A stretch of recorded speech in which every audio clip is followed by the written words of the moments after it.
Hey everybody, thank you for joining me. Happy 2016. I want to welcome you to the Hold Steady video blog, and I just want to thank everybody for your continued support, your continued views. One of the things that I want to endeavor to this year is to keep the social media sites, the Twitter, the Facebook, the Instagram, etc., a little more updated. I didn't realize when I set all those up and established them what an undertaking it would be to keep them all current. So I definitely want to keep all those up to date and keep you up to date with the latest goings on as far as the project is concerned. I'm just going to jump right in. One of the things that I want to feature this year on the video blog is a new feature, and it is intended to mirror a feature on the website which is called Inspirations. Now, Inspirations on the website is a sidebar that I use to link to the websites of people who inspire me, people who have been supporters of the Hold Steady project, and just give them some recognition, people that I respect, whether they be politicians, chefs, artists, activists, just people that I have a lot of respect for, and I want to just give them a little bit of publicity, in this project. So recently, I was in Las Vegas, New Mexico, and I sat down with my good friend and grad school cohort, Mariano Ulibarri, who's the founder of the Parachute Factory Makerspace in Las Vegas, New Mexico.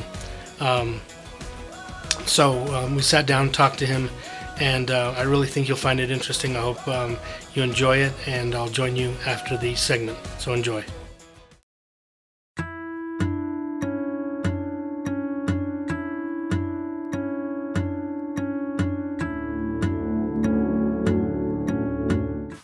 Hi, I'm Mariano Ulibarri, director of Parachute Factory, a community makerspace in rural northern New Mexico. We're based in Las Vegas, New Mexico, in Old Town. We're just off the plaza. We've just passed over our 3rd anniversary, so we've been doing events and programs in Las Vegas, all over the state, and even around the country for a little over 3 years now. So when Parachute Factory started in 2012, it was very much an experiment. It was my master's field project, my thesis, right? So it was something that I didn't know whether, it was going to work or it wasn't going to work, and I really didn't have any idea how to do it. So a lot of our first events were very experimental, just try to get people together, do different things. And over the years, we've sort of kind of figured out what it is we want to do and how we want to do it. Our focus, especially in the last 2 years, has been in youth programming. So we've been doing maker activities for kids, a wide range of different things, from 3D printing and CAD design to sewing and cooking and everything in between, fixing motorcycles, fixing broken computers. I think where we're different than a lot of maker spaces right now is our focus is on youth and on families also. We like getting multiple generations into the space at the same time, working on projects. And we sort of let people go with them. It's really learner-centered, learner-driven projects. People come in with ideas, and we might help point them toward some resources or people. But for the most part, we like to just let people explore and work with new technology, work with old technology. So recently, we had a lot of support from Washington, D.C., which is pretty great for a small town in New Mexico. I was invited to attend a Maker Summit in DC in November this year. The summit was sponsored by the National Science Foundation and the American Society for Engineering Education. While I was in DC, I was lucky enough to visit with our Congressman, Ben Ray Lujan, at his office, and he seemed, genuinely interested and really excited about the maker movement in his district in New Mexico. And I thought that was cool. It was really good. To my surprise, the next day, he he entered a congressional record thanking us and honoring the work we're doing here in New Mexico, which is pretty cool. Parachute Factory is now part of the Library of Congress. So later on in the week, after I returned to New Mexico, I got an email from Ben Ray's office that he was going to be in Las Vegas and he wanted to come visit in person. I was surprised, just a couple days after our visit in DC, he decided to come check out the shop. So we put together a really small event, just a few of our regulars. We work with a lot of different kids that have been with us for a couple years. So we pulled in some of them. And we also work with a group of Vietnam veterans here in town. Decided it would be a good time for them to come by and, put together a small event. And Ben Ray showed up and had a blast. He was really in heaven from the minute he walked in the door. He was like a kid in a candy shop. He couldn't get enough of everything that was going on. So he spent some time here. He talked to a lot of our kids. He got to see some of their projects, some of the things they had been working on, and got to try his hand at a few things. We scanned him in 3D and printed out a copy of his bust. And he also showed up, though, to present me with a copy of the congressional record he made earlier in the week, which was cool. So he read the record to everyone and thanked me, and we got to talk a little more about some more, concrete ways he could help. So we have a few ideas. It's nice to have some support from Washington here in Little Las Vegas, and we're looking forward to keeping that relationship up, and hopefully getting a little more support our way from Washington. So it was a good week, for us, really. It was on top of all the recognition and that the networking I was able to do with colleagues from around the country was really great. One thing I'm really interested in is working with the same group of kids for a long time, and see how it affects their academic lives, their personal lives. Every aspect of them, I think, can be improved by the kind of things we do here. Right now, we're doing maybe 10 to 12 kids at an event.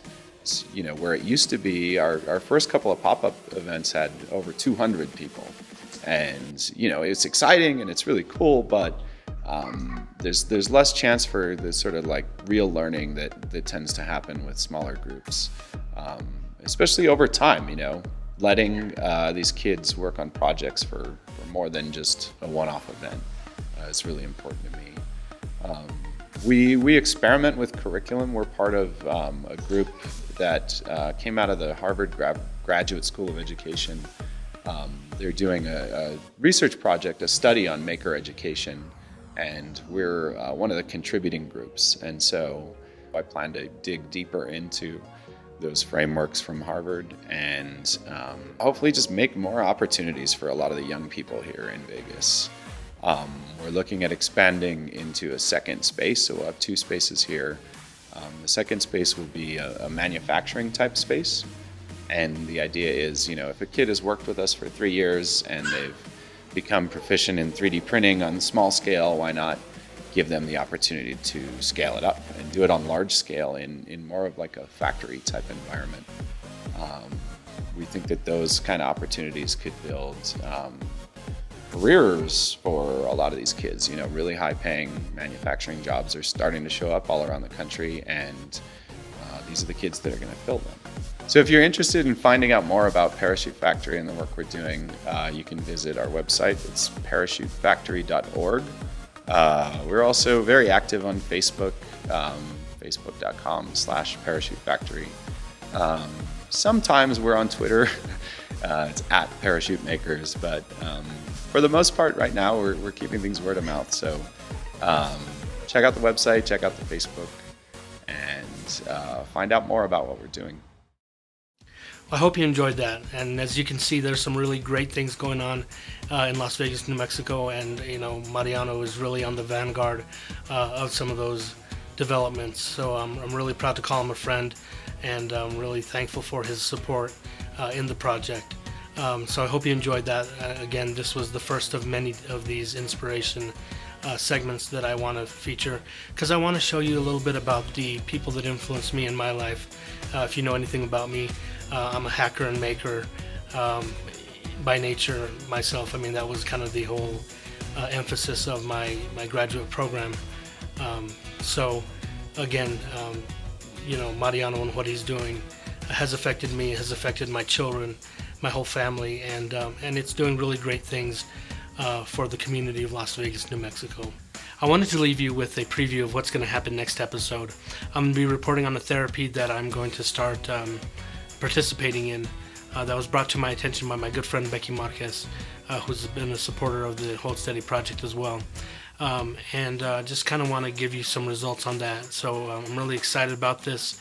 It's really a natural approach, and that's kind of the direction that I'm really trying to go, trying to be less dependent on drugs and more dependent on mobility and stuff. But more of that as the episode is presented.